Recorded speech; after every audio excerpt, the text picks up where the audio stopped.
దేవుడు నూతన పరుచువాడుగా ఉన్నాడు. అయితే ఏమేమి నూతన పరుస్తారు? ఎవరికి నూతన పరుస్తారు? ఎందుకు నూతన పరుస్తారు? Praise the lord. ప్రభు నామములో అందరికీ వందనాలు. దేవుడు మనకి ఈ రోజు ఇచ్చిన వాగ్దానము నూతన పరుచువాడు. ప్రభువు నూతన పరుచువాడు. కొన్ని వాగ్దానాలు చూద్దాం.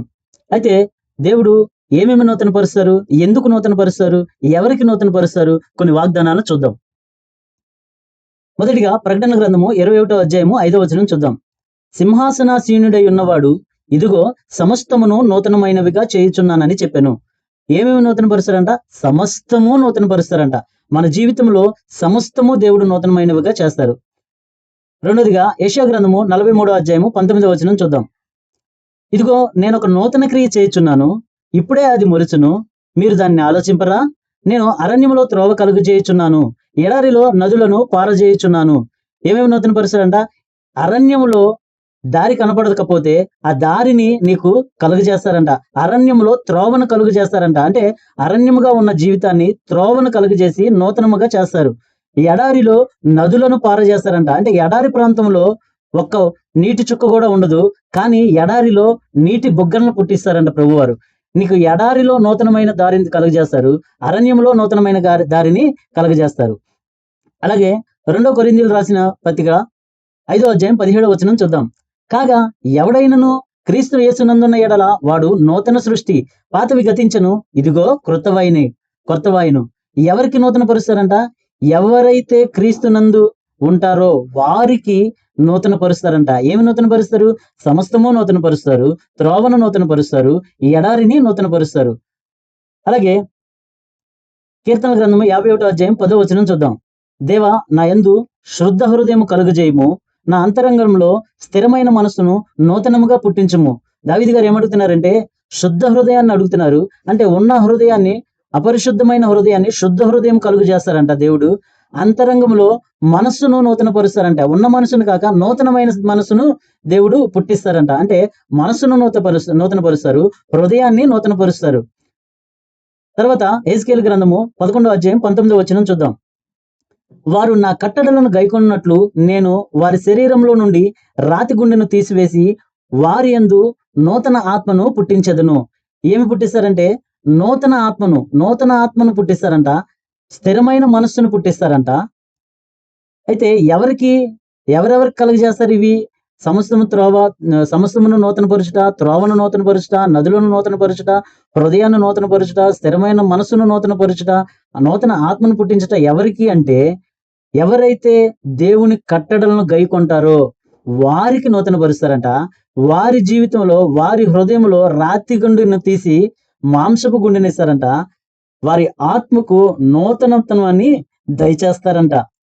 అలాగే యెషయా గ్రంథము 62వ అధ్యాయం 2వ వచనం చూద్దాం. జనములు నీ నీతిని కనుగొందురు, రాజులందరూ నీ మహిమను చూచెదరు, యెహోవా నియమింపబోవు క్రొత్త పేరు నీకు పెట్టబడును. తర్వాత ఏమి నూతన పరుస్తారంటే ఒక మనిషి యొక్క పేరును నూతన పరుస్తారంట. అలాగే యెషయా గ్రంథము 40వ అధ్యాయము 31వ వచనం చూద్దాం. యెహోవా కొరకు ఎదురు చూచువారు నూతన బలము పొందుదురు. అంటే ఏమేమి నూతన పరుస్తారంట? నూతన బలమును పొందుతారంట. అంటే బలమును నూతన పరుస్తారు. ఎవరికి నూతన పరుస్తారంటే యెహోవా కొరకు ఎదురు చూచు వారికి నూతన బలమును దయచేస్తారని చెప్తున్నారు. అయితే ఏమేమి నూతన పరుస్తారని చూసాము. సమస్తమును నూతన పరుస్తారు. ఎడారిలో అరణ్యములో త్రోవను నూతన పరుస్తారు. ఎడారిలో నదులను నూతన పరుస్తారు. ఎవరికి నూతన పరుస్తారంటే క్రీస్తు యేసు నందున్న వారికి నూతన పరుస్తారు.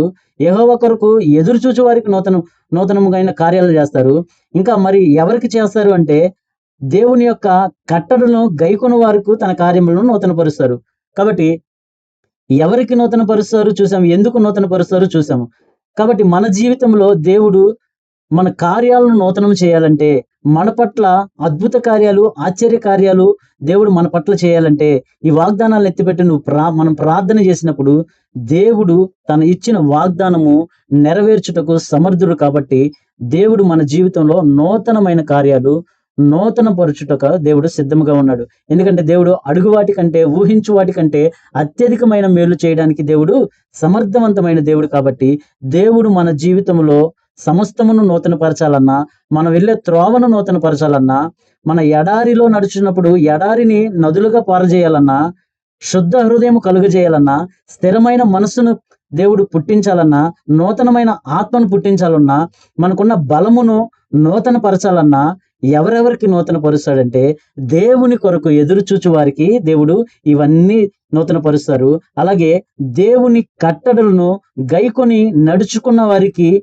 ఈ కార్యాలన్నీ చేస్తారు. ఇంకా ఎవరెవరికి చేస్తారంటే ఎవరైతే క్రీస్తు నందుంటారో, ఎవరైతే దేవుని పక్షాన ఉంటారో వారికి, వారి జీవితంలో దేవుడు ఈ కార్యాలన్నీ నూతన పరచడానికి దేవుడు మనకు వాగ్దానం ఇచ్చారు. కాబట్టి వాగ్దానం ఇచ్చిన దేవుడు నమ్మదగిన వాడు. కాబట్టి మనము నమ్మదగిన వారము కాకపోయినను దేవుడు నమ్మదగిన వాడు. కాబట్టి దేవుడు తన వాగ్దానము మన పట్ల, మన కుటుంబంలో ఉన్న ప్రతి ఒక్కరి పట్ల దేవుడు సమస్తమును మన జీవితంలో నూతన కార్యాలు చేయవాడుగా దేవుడు మనకు కృప దయచేయును గాక. ఆమేన్. Praise the lord. ప్రభు నామములో అందరికీ వందనాలు.